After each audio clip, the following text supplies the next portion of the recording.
I don't work 4 days a week. I work 7 days a week. Me too. You know what I mean? Me Like too.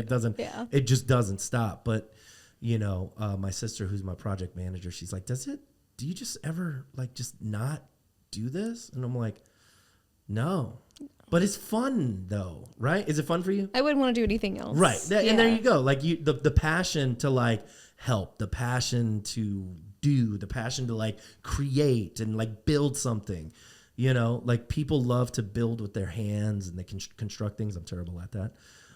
But constructing like business, constructing ideas and problem solving like on that level, man, it's great. Hey, I'm Armando Leduc, producer, film actor, and owner of Leduc Entertainment. I've chosen a life off the beaten path and wanted to find others that are doing the same. Spaghetti on the Wall is a show based on all of the years that I've thrown spaghetti on the wall and nurtured what's stuck. We will share fun stories, ideas, tips, tricks, and more. Welcome to Spaghetti on the Wall. Good morning, good afternoon, and good evening, depending on when you are consuming this podcast. Ladies and gentlemen, we are back with another Spaghetti on the Wall. Deanna Johnson's in the house. What's up? Hey, how's it going? It's great. Hey, welcome to the inaugural Spaghetti on the Wall with this new setup. We just fixed everything up, and it feels good. I wanted to have a podcast set up where it felt more relaxed. And I feel like this is more relaxed, right? Like you can sit back a little bit, move where you want, and then just kind of, it's nice. It's right? relaxed, but it's also cool. Very cool. Your Thank you. pink up lighting is doing it for me. I like it too. That's Wilson in the back. Wilson made it happen. So Deanna Johnson, Magnolia Law Firm is in the house. Welcome. You are from New Orleans? I am originally from Bay St. Louis, Mississippi, but my firm is in Baton Rouge, Louisiana. Ah, okay, cool. So why did you want to become an attorney? Ooh, that's a tough question. So I think it all began, I did something called youth legislature when I was in high school, and we would write bills, go to the Capitol, and argue them. And sometimes we did such a great job at creating bills that the legislature took a look at them, and maybe some of those things became law.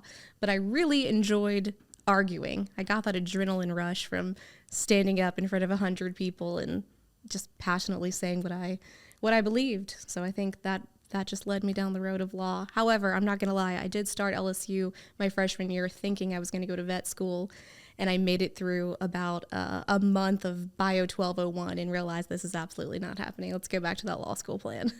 I heard that with LSU or just college in general, and as a freshman, they try to like kick you out.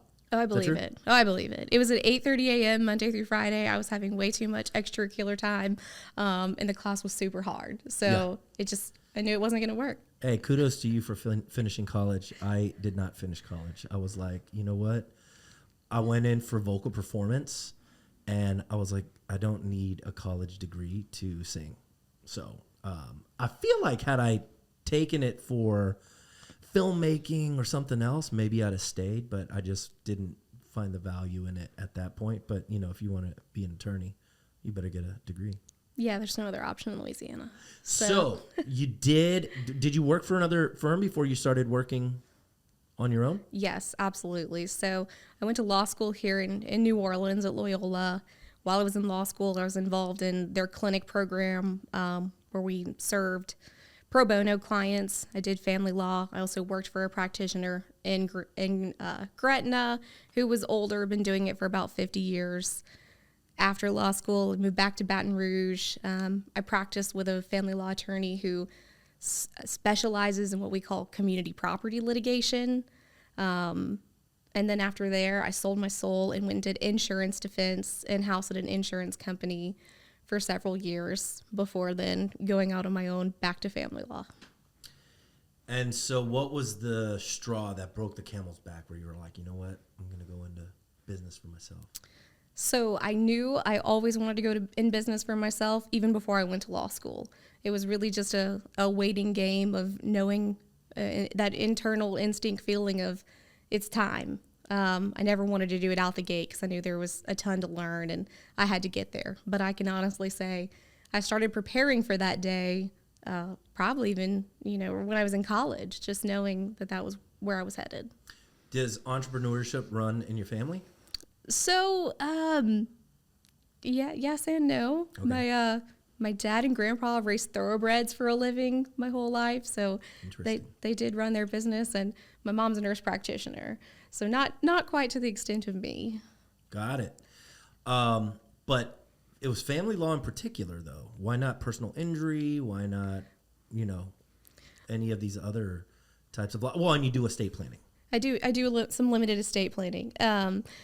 I always say that family law chose me. I did not choose it because I think that it just clicked. It made sense. I understood the law. I understood how to connect with people, and it was just instantly something I was good at.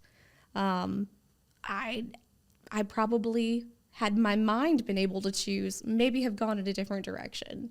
But I think I'm right where I'm supposed to be. And it chose you. Well, that's cool. So how do you, because it's so stressful, right? You're dealing with, most of the time, you're dealing with people that are trying to get divorced, and it's like the worst time of their lives. Yes. How are you like shedding that stuff at the end of the day? How are you separating yourself? Or are you? I'm not. That is certainly something I am actively striving to do right now. I had to turn off my email notifications on my phone. Even just a small step like that, not seeing the emails every day, all day, overnight. I have a staff, so I think that, as business owner, what is helping me is knowing those cases that are the messiest, the most toxic, the most time-consuming. I'm really starting to pass off to my employees who are not also having to run a business and deal with these super complex cases. Have you ever fired an employee? Yeah. Not an employee, yes, for sure. But have you ever fired a client? Yes. Yes. Tell me about that.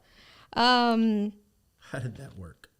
We're an all-female attorney firm, but I'm not putting up with any BS. And I had a particular client where he would call and he was screaming at my receptionist. And on another instance, he had said, if someone doesn't speak to me on the phone in the next 30 minutes, I'm going to come sit in your waiting room, and I'm going to sit there and wait until someone speaks to me. And I said, nope, absolutely not. We're done. We're withdrawing immediately. We're not going to tolerate this. Wow. Yeah. So also clients who don't listen, we have a provision in our clause about posting on social media related to cases. Also not appropriate by any means. We really lay out the rules. And people are wild. I can only help someone as much as they want to help themselves. And if they can't follow my instructions that are really simple and short, they're probably not going to follow the judges, which is going to cause me a whole bunch of headache in the future.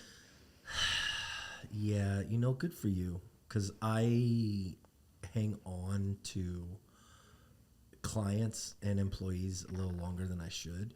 But then, at what point do you like let things go, right? Because sometimes you're all like, well, they got to learn, or maybe they're in a period of growth or whatever, and you're just like, all right, I'm trying to, you're just trying, right? And then at a certain point, it's like, all right, I can't anymore. Like when is that point? I really haven't. That's the only client that I have truly fired, but there have been others that I've said, hard stop. You've crossed a line that I have laid a boundary for. If this happens again, we will be having a different conversation. And for the most part, I haven't had any issues. Employees, awesome. I think, I've definitely fired some employees, and, I think some of the best advice I hear from people who run really large, great businesses is the time to fire someone is the first time you think about it. And I think about that every time I have an employee and I let it linger. And I just think, wow, had I let them go 2 months ago when I knew it was a problem, I'd probably be in a better position than I am today. So that probably plays true. I'm not saying I follow it. Who told you that? So I'm in a group called the Maximum Lawyer, and that's just advice that's often given in that group. Is that when you feel it, it's time. It's time. Yeah. So if it's crossing your mind of something that you might need to do, that reason that you got into that mindset for a reason. It's harsh. That's something to think about, though, because, like, I don't necessarily... Where does that... Yeah, I mean, I guess you're right. I'm trying to think right now in my life where there are times... No, there have been times where I let it go longer, but it did work out. Right? Okay. Like, it did, because it was not necessarily the fault of the employee, is that I took extreme ownership of things that I was doing, right? Because, like, maybe I wasn't being clear enough, because, look, hey, we're all human, right? Absolutely. So I'm like, maybe I wasn't, and most of the time I'm not being clear, I'll tell you that. I have the visionary mind. Me too. So, I've got confetti for brains. And I'm just like, beep, boop, beep, boop, beep, beep, beep, so sometimes I'm like, was it them or was it me or was it both? But if I decide that it wasn't me, then it's done. Yeah, I mean, when I think about the people I fired, I had one employee I hired and their start time was 9 a.m., which was already a stretch for me. I really needed someone there for 8:30. For 9 days in a row, they showed up to work late. On the 9th day, they showed up at 10:30. I'm like, done. Yeah, for sure. Done. I mean, I feel like lateness is complete disrespect. It is. Without letting the person know what's happening, right? Because it's all like, oh, you don't value my time because you think that you can show up whenever you want. Right. Yeah. But I entirely agree with you on, really figuring out the problem. Is it my fault? Did I not put proper systems in place? Did I not train this person? That's very different than, when I think to fire someone, there's a fundamental issue. There's a moral issue, or just, something is really not right there. So in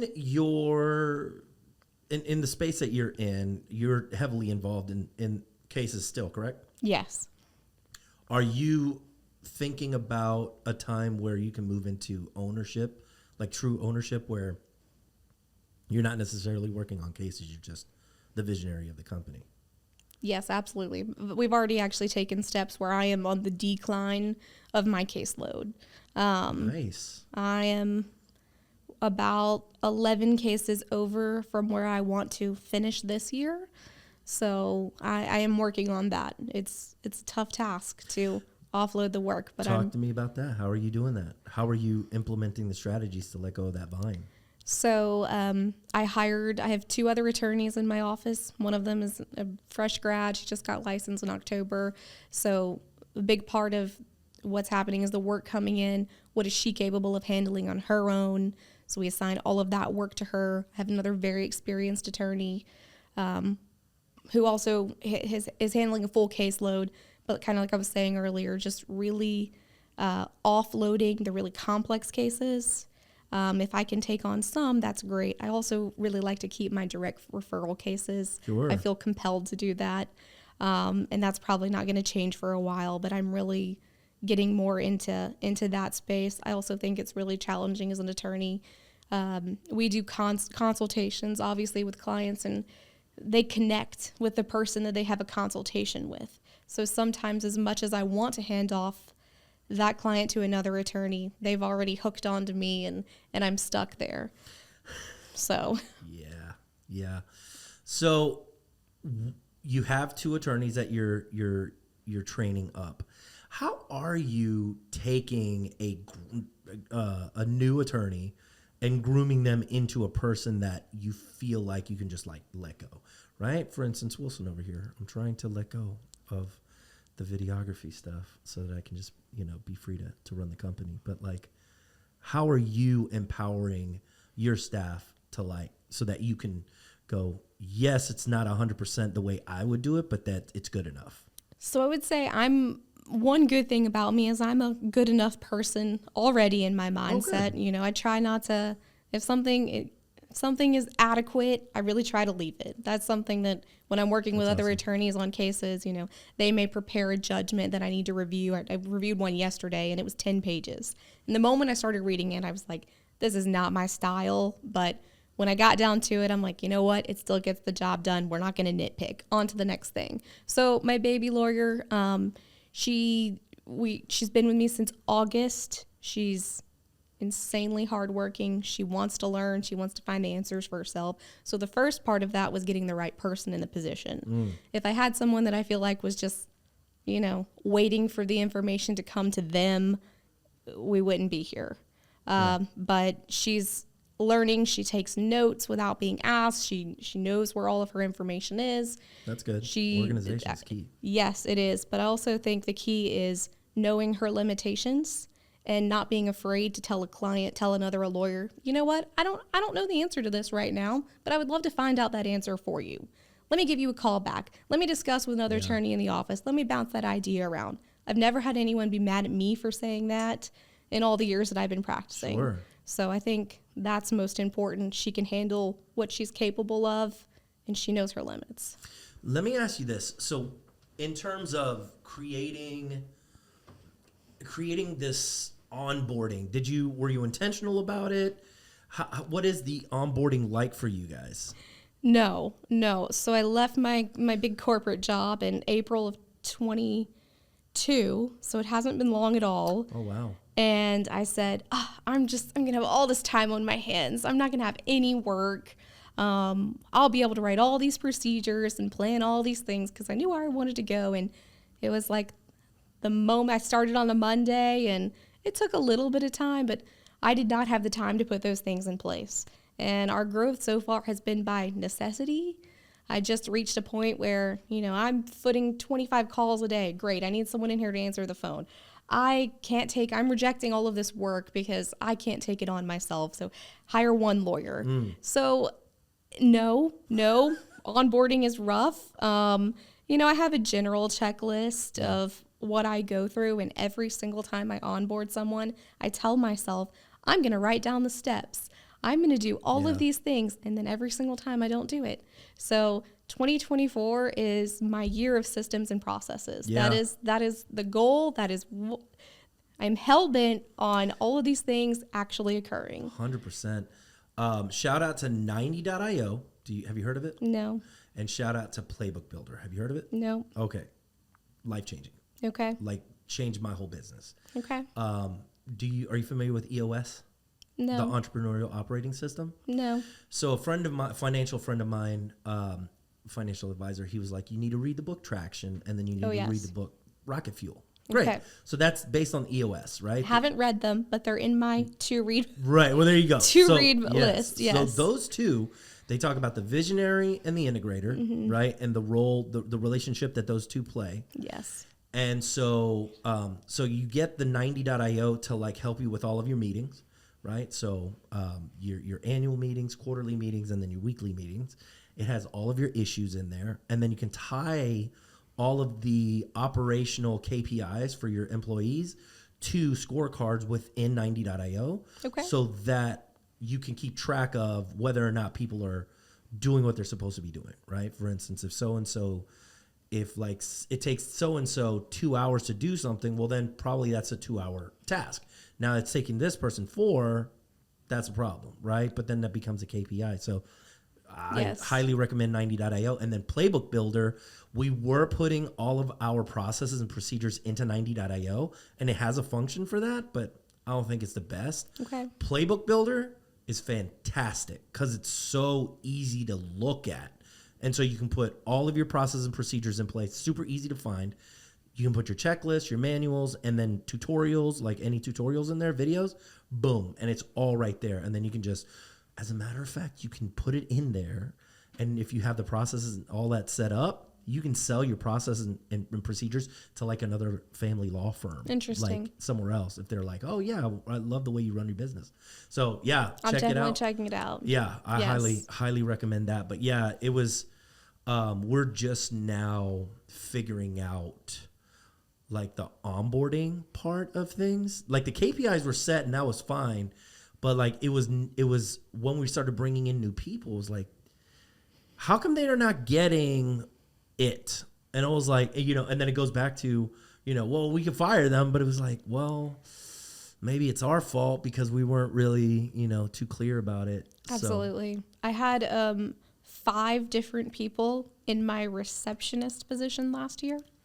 And we ended the year with actually my husband joining the law firm, which is just the wildest move for our family. He comes from the industrial construction world, where he did planning and scheduling of, these huge $1 billion capital projects. So his entire life was KPIs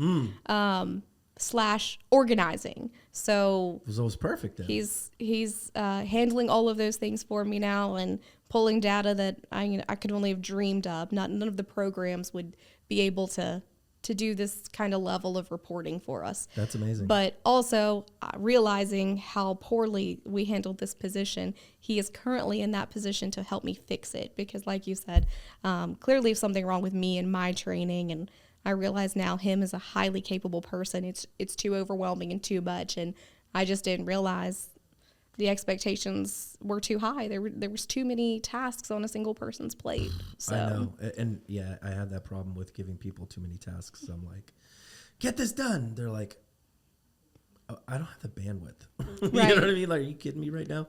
So yeah, we definitely have struggled with that in the past. Talk to me about you and your husband working together and having a marriage together. How does that work? And you're his boss.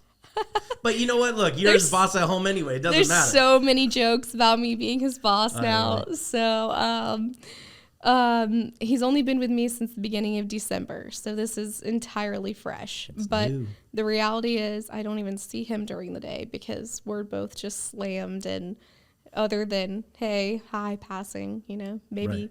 lunch hours a joke. I don't even know what that is to get a lunch break. So on the random occurrence that we get lunch, but hopefully it stays that way. But I don't have enough time yet to report how it's actually going to turn out. Do you guys have a stopping time, and then you're like, we're not talking about business, or do you guys talk about business at home? At this point, we are so far in the trenches, and I feel like we are just on the cusp of really doing well. And I think that all the energy we humanly have is going into this business. And I think that a year and a half from now, it's going to be a different story. I work really late, unfortunately, because I'm still handling a caseload and running a business. My days are spent running a business, supporting my staff, but then I still have my own cases. So it's not unusual for me to work till 7, 8 o'clock at night. I get it. Yeah. I get it. Hey, look, and it's so funny. I was interviewing Joanna Finney. Do you know Joanna Finney? I do. Okay, yes. So I was interviewing her, and she told me that she does a 4-day work week. She runs her firm Monday through Thursday and then off Friday. And we had this interview, last month? And I was like, I'm going to try it. So this year in January, we started the 4-day work week. Let me tell you what happens. And we're in week 2. I have found the productivity has gone up because I guess people understand that there's only 4 days to get it done, that everybody's like on it, right? But like it was before, like Monday through Friday, and look, we're only 2 weeks in. So give it some time. Yeah. Give it some time. And I told everybody that too. I was like, this isn't written in stone. Like if we need to cut this at any point, we're going to cut it. But I said, look, 4 days a week. And like people are waking up earlier, right, to get work done. And they're saying later, because we're still doing 40 hours. It's just we got to get Monday through Thursday. But like the productivity has gone up. And like I feel like everybody's a little bit happier, although, it is New Year. So Yeah. But we'll see. I'll keep you updated on that. But no, that's why I love, the whole podcast thing, because like you learn something from somebody and you're like, well, maybe I'll do that, But all that to say is that like I don't work 4 days a week. I work 7 days a week. Me too. You know what I mean? Me Like too. it just doesn't stop. But my sister, who's my project manager, she's like, do you just ever like just not do this? And I'm like, no. But it's fun though, right? Is it fun for you? I wouldn't want to do anything else. Right. Yeah. And there you go. Like the passion to like help, the passion to do, the passion to like create and like build something, like people love to build with their hands and they can construct things. I'm terrible at that. But constructing like business, constructing ideas and putting and problem solving like on that level, Man, it's great. Yeah, I love chiming in on other people's business that I know nothing about, which I guess is, what you're doing here in your podcast in general. But I feel like that entrepreneurial spirit, I like it. I wake up in the morning and it's the first thought in my mind, something work related. So why are you're doing family law and you're doing estate planning? Did you do estate planning because you felt like it was just a really good marriage, with family law? So whenever I left my corporate job, there's an attorney that I knew from years ago who did estate planning, and I love her as a human and as a friend and as a fellow attorney. And she said, "Hey, I'm winding down my practice. I've pulled my Google page. I've got a lease on an office for 3 years. I fired all my employees. Come take an office in my office. Wow. It's yours. Use the conference room, put your name on the wall, do whatever you want to do." And she said, she was doing limited estate planning. I don't do Medicaid planning or just really complex. Mostly I do simple wills, trusts, power of attorney, declarations of tutorship, just the basics that the common person would need for estate planning. I don't do business tax planning, none of that. And she was like, "I've got all this work. Let me teach you. It's super easy. It's flat fee money. Everybody's happy. No one's fighting. We're not in court. There's no court dates. It's no litigation." And I was like, okay. So I started tagging along with her. And the reality is a lot of what goes into a will really does intersect with family law, because you're talking about community property between spouses. And great, we own this house together, so one of you can't give it away to someone else. So it was really the combined knowledge of that with the estate planning. It really did make sense.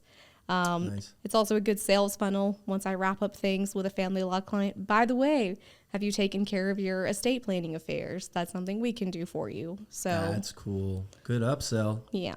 I love it. I don't do a good job at it, but it's the plan. Try to. So what do you guys do in terms of marketing? How do people get to know about your company, or your firm, I should say? So it's built on my back at this point, plus some Google. My whole life, I always tell people I was raised to be a politician. Like, it was just whoever you meet in this lifetime, maintain that relationship, do what you can for people. I have a massive Christmas card list. I try to keep in touch with people, and I always have. So whenever I left my corporate job, I had these beautiful little postcards made, and it said, "Hi, life update. This is what I'm doing now." That's cool. And I pretty much sent one out, hundreds of these things, to attorneys I'd had great relationships with over the years, family, friends, all of these people. And everyone was like, "Hey, yes." So that was really my jumping off point, just because I had worked to maintain those connections, and I'm forever thankful to that. So for anyone who's ever starting a business, or you think you're going to beef up that friends and family list. Like I said, I love that warm market. That warm market. So I love the Christmas cards. I was like, even if you haven't talked to someone in a year, you sending them a Christmas card says, "Hey, I still think about you. I've still remembered you. I'm still here as well." So that's cool. That so the Christmas card list. Yeah. So I try to do. I think the business rule is like 7 pieces of print advertising a year. I don't follow that. So we definitely do Christmas cards. Last year, I tried to do something for Mother's Day. I'm slacking on Father's Day, but we'll see about this year. But we sent like bouquets to past clients, and we ended up saying, people saying that was the nicest thing ever. This was my first year without my children. I'd gone through a divorce last year, and oh, wow. What a great gift. So I try to do mail. So you're sending this out to clients or past clients? Clients or past clients, to some extent. My personal interactions. I'm trying to be very involved at a community level in whatever kind of organizations I can be that I'm passionate about, also that will lead me to meet others, at least on the professional level. And then Google, just really investing in SEO and LSAs at this point. I like this direct mail piece stuff. Are you doing it? Yes. Really? Yeah. Wow. I know.